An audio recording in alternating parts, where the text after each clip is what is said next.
और ये भी सारी कटेंगी जैसे दरवाज़ा खुलेगा। तो भाई स्लेटर हाउस पे ये तमाम जानवर अभी कटने वाले। 400 से 500 के जानवर कटते हैं सारे। ये आखिरी में जानवर दिखा रहा हूँ भाई, ये आखिरी दफ़ा उसको देख लें। और ये जानवर 11:30 बजे कट जाएंगे। ये जानवर आ रहे हैं, वो 11 बजे से 12 बजे तक आपको एक भी जानवर यहाँ पे नज़र नहीं आएगा। उसके बाद फिर भाई मुश्किल है। ये देखें टांग का सिलसिला हो गया है। 15 मिनट की बाद जो है ये गेट खुल जाएगा, जो माल अंदर चले जाएगा, जाती माल कटना शुरू हो जाएगा। दोस्तों आज की इस वीडियो में पाकिस्तान की ऐसी काली सच्चाई से रूबरू कराने के लिए जा रहे हैं जिसे देखकर आप लोगों के पैरों तले जमीन खिसक जाएगी।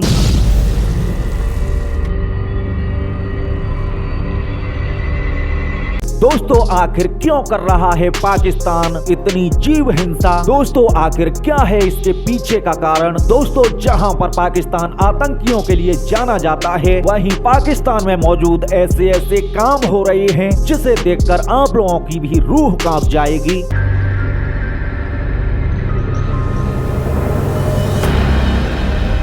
दोस्तों जहां पर भारत जैसे देश में गाय और भैंस को पूजा जाता है, वहीं पाकिस्तान में मौजूद लोगों ने कुछ ही मिनटों में काट के रख देते हैं। दोस्तों आखिर क्यों कर रहा है पाकिस्तान पशुओं के साथ ऐसा? दोस्तों आखिर कहां पर जाता है इतने पशुओं का मांस? और दोस्तों साथ ही जानेंगे आखिर पाकिस्तान सरकार क्यों नहीं बोल पा रही है इन पशुओं की हत्याओं के बारे में। दोस्तों आज की इस वीडियो में आप लोगों को पाकिस्तान की इस काली सच्चाई के बारे में संपूर्ण जानकारी देंगे, इसीलिए वीडियो को बिना स्किप करते हुए बने रहिए वीडियो के सीधा एंड तक। दोस्तों अगर आप लोग हमारे यूट्यूब चैनल पर नए हो तो प्लीज चैनल को सब्सक्राइब करके बेल आइकन जरूर प्रेस कर देना, क्योंकि मैं आप लोगों के लिए ऐसी ही इंटरेस्टिंग और नॉलेजफुल वीडियो लाता रहता हूं। चलिए दोस्तों ज्यादा समय न लेते हुए वीडियो करते हैं स्टार्ट। दोस्तों जहां पर भारत जैसे देश में गाय और भैंस के मांस पर प्रतिबंध लगाया गया है, लेकिन दोस्तों पाकिस्तान के बारे में ऐसा कहना बिल्कुल ही उल्टा है।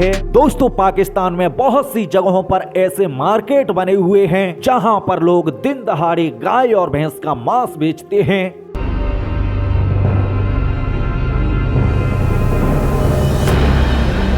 दोस्तों इसी के चलते मैं आप लोगों को बता दूं आखिर पाकिस्तान में कटने वाला इतना मांस कहां कहां के लिए जाता है और कौन कौन से देश इस मांस को खरीदते हैं। दोस्तों जहां पर अमीर देशों की बात होती है वहां पर दुबई का जिक्र जरूर किया जाता है, लेकिन दोस्तों आपको जानकर हैरानी होगी कि पाकिस्तान जैसे देश से दुबई गाय भैंसों के साथ साथ अन्य जानवरों का मांस खरीदता है। दुबई तक यहाँ से जा रहा है, आपकी चीन तक जा रहा है। दोस्तों इतना ही नहीं, इन देशों के साथ साथ चीन और अन्य देश भी शामिल हैं जो पाकिस्तान से इस तरीके का मांस खरीदते हैं। दोस्तों अब आप लोगों के दिमाग में एक सवाल आ रहा होगा कि आखिर पाकिस्तान में इन जानवरों को कैसे किया जाता है हलाल। तो चलिए दोस्तों मैं आप लोगों को बता दूं। दोस्तों सबसे पहले पाकिस्तान गांव और कस्बों के साथ साथ अन्य जगहों से इन जानवरों को खरीदता है। उसके बाद उन जानवरों को उस प्लांट पर लाया जाता है जहां पर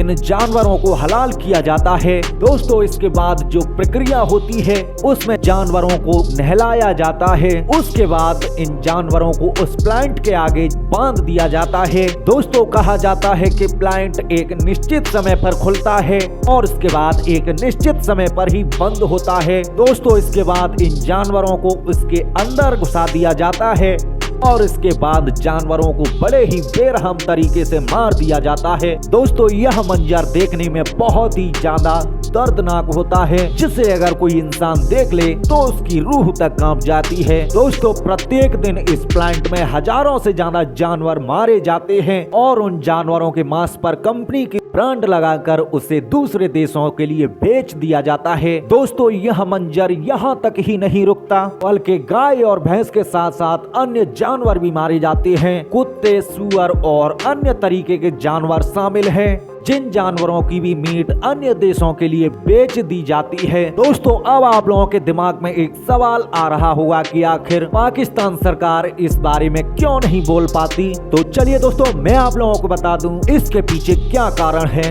दोस्तों पाकिस्तान जैसे देश के हालात आज के समय पर इतने खराब हो गए हैं कि वहां पर लोगों को सही तरीके से रोजगार भी नहीं मिल पा रहा है। दोस्तों पाकिस्तान में ज्यादातर लोग मुस्लिम ही मौजूद हैं जो कि पैसे से यह काम करते हैं। दोस्तों पाकिस्तान गरीबी का मारा हुआ देश है जहां पर लोगों को अनाज भी कड़ी मशक्कत के बाद मिलता है। दोस्तों कहा जाता है कि पाकिस्तान सरकार को इन कारखानों से काफी मुनाफा मिलता है। दोस्तों इसके साथ ही जो लोग पाकिस्तान में यह धंधा कर रहे हैं, जो एक निश्चित मात्रा में सरकार को टैक्स देते हैं, जिससे पाकिस्तान सरकार इसके बारे में कुछ गलत कदम नहीं उठा पाती। इसके साथ ही कहा जाता है कि यह बिजनेस पूरे साल भर अच्छा चलता है और आए दिन इस मांस की डिमांड आती रहती है। दोस्तों अब आप लोगों के दिमाग में एक सवाल आ रहा होगा कि आखिर क्या कहता है मुस्लिम धर्म इन हत्याओं के बारे में। तो चलिए दोस्तों मैं आप लोगों को बता दूं। दोस्तों मुस्लिम धर्म की कुरान के अनुसार कहा जाए तो यह बताया जाता है कि वो पृथ्वी पर मौजूद बहुत से जानवरों का मांस हलाल करके खाना बिल्कुल ही जायज है। दोस्तों इतना ही नहीं, उनके धर्म में यह भी बताया गया है कि हम अपना पेट भरने के लिए कुछ जानवरों को छोड़कर बहुत जानवरों का मांस खा सकते हैं। दोस्तों इतना ही नहीं, उनका धर्म इसके बारे में बहुत कुछ बोलता है। इसी के चलते मुस्लिम लोग ऐसे धंधों को अंजाम देते हैं और आए दिन पशुओं को काटते रहते हैं। दोस्तों अब आप लोगों के दिमाग में एक और सवाल आ रहा होगा